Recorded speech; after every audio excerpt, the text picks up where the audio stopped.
এই সংস্কারের বিষয়গুলোকে জুলাই সনদে অন্তর্ভুক্ত করে এটাকে কনস্টিটিউশন ওয়ার্ল্ডের সংবিধান আদেশ দিয়ে এবং গণভোটের মাধ্যমে নির্বাচনের আগেই আইনি ভিত্তি দিতে হবে। তা না হলে দেশ একটি মহা দুর্যোগের দিকে পড়ে যেতে পারে। বিদ্যমান রাষ্ট্র কাঠামোতে যদি আবার নির্বাচন হয় তাহলে এই কাঠামোতে আরেকটি ফ্যাসিবাদের জন্ম হবে। এই বিদ্যমান কাঠামোয় নির্বাচন হলে আরেকটি হাসিনার জন্ম হবে। বাংলার মানুষ আর ফ্যাসিবাদ জন্ম হতে দেবে না।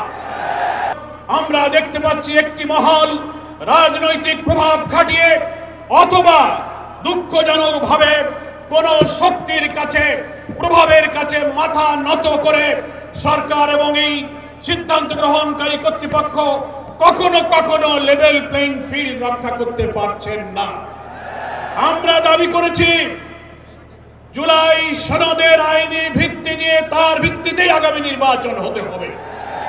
এখন একটি দল বাধার সৃষ্টি করে প্রতিবন্ধকতা সৃষ্টি করে বলছেন এই সাংবিধানিক সংস্কার এত সব সংস্কার নির্বাচনের আগে আইনি ভিত্তি দিয়ে সংস্কার করার কি প্রয়োজন? পরের সরকার আসবে, সেই নির্বাচিত সরকার যে সংবিধান সংস্কার করবে তার তফসিলে তারাই এই সব বিধানগুলো সম্পৃক্ত সংযুক্ত করবে।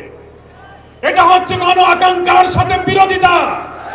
গত 5 আগস্ট প্রধান উপদেষ্টা জাতীয় সংসদের দক্ষিণ প্লাজায় যে জুলাই ডিক্লারেশন জুলাই ঘোষণা পেশ করেছিলেন, আমরা লেভেল প্লেইং ফিল্ডের ক্ষেত্রে যে রক্ষা করা হয়নি, গোপনীয়তা রক্ষা করে জুলাই ঘোষণার মধ্যে একটি বিশেষ মহলের চিন্তায় এই জুলাই ঘোষণা ড্রাফট করে সেখানে গণ আকাঙ্ক্ষার বিপরীত অনেক কিছু সম্পৃক্ত করা হয়েছিল। আমরা এটা সংশোধন করতে বলেছি। তার 25 নম্বর অনুচ্ছেদে বলা হয়েছিল এর পরবর্তী সরকার এসে সংবিধানে এই সংস্কার এবং জুলাই সনদ বাস্তবায়ন করবে। এটা গণ আকাঙ্ক্ষা নয়।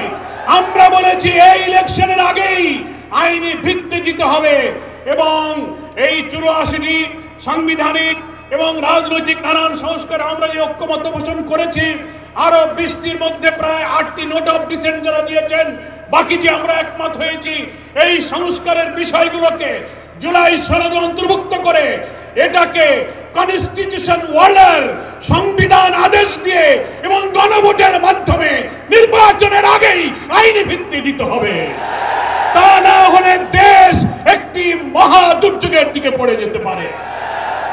আমি প্রধান উপদেষ্টার কাছে বিনয়ের সাথে নিবেদন করে দিও, আপনি এই দক্ষিণ প্লাজা জাতীয় সংসদে জুলাই ঘোষণার দিনও লিখিত অঙ্গীকার করেছেন যে আমরা বিদ্যমান রাষ্ট্র কাঠামোকে সব জায়গায় সংস্কার করব।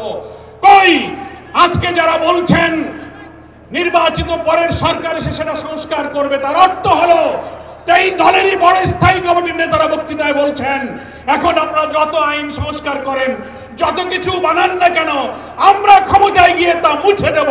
এখনই তাই যদি বলতে পারে তো আগামীতে কারা ক্ষমতায় যাবে না জানি না, কিন্তু তাদের ইচ্ছার মধ্যে কিন্তু দুরভিসন্ধি আছে। তাই এখন যেহেতু অন্তর্বর্তীকালীন একটি নির্দলীয় সরকার, এটাই হচ্ছে জুলাই সনদের একটা জাতীয় ভিত্তি, সাংবিধানিক ভিত্তি, আইনি ভিত্তি দেওয়ার সবচেয়ে উপযুক্ত নিরাপদ সময়। সেই জন্য কোনো তালবাহানা না করে আমরা ঐক্যমত্য কমিশনকে এবং সরকারকে, যেহেতু সরকার প্রধানই হচ্ছে ঐক্যমত্য কমিশনের প্রধান, আপনি সকলকে ডাকুন। কোনো সংকট তৈরি না করে আপনি কনস্টিটিউশন অর্ডারের মধ্য দিয়ে, একটা রেফারেন্ডামের মধ্য দিয়ে, এখনো সময় আছে, আপনি ইলেকশন এই সনদের ভিত্তিতে নির্বাচন করুন। কেউ কেউ বলছেন না এটা করা যাবে না। অনেক সাংবিধানিক মেজর ইস্যুতে যে ভিন্ন মতগুলো রয়েছে, আমরা প্রস্তাবে ঐক্যমত্য কমিশনও বলেছেন প্রধানমন্ত্রী পরপর 2 বার ক্ষমতায় থাকতে পারবে না, জুডিশিয়ারিতে প্রধানমন্ত্রীর ইচ্ছায় নিয়োগ হবে না, সাংবিধানিক পদগুলোতে নিয়োগ হবে না, সেপারেট অ্যাপয়েন্টিং অথরিটি হবে।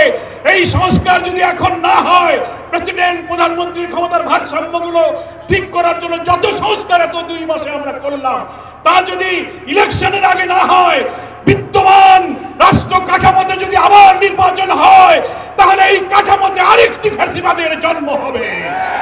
এই বিদ্যমান কাঠামোয় নির্বাচন হবে, বাংলার মানুষ আর ফ্যাসিবাদ জন্ম হতে দেবে না।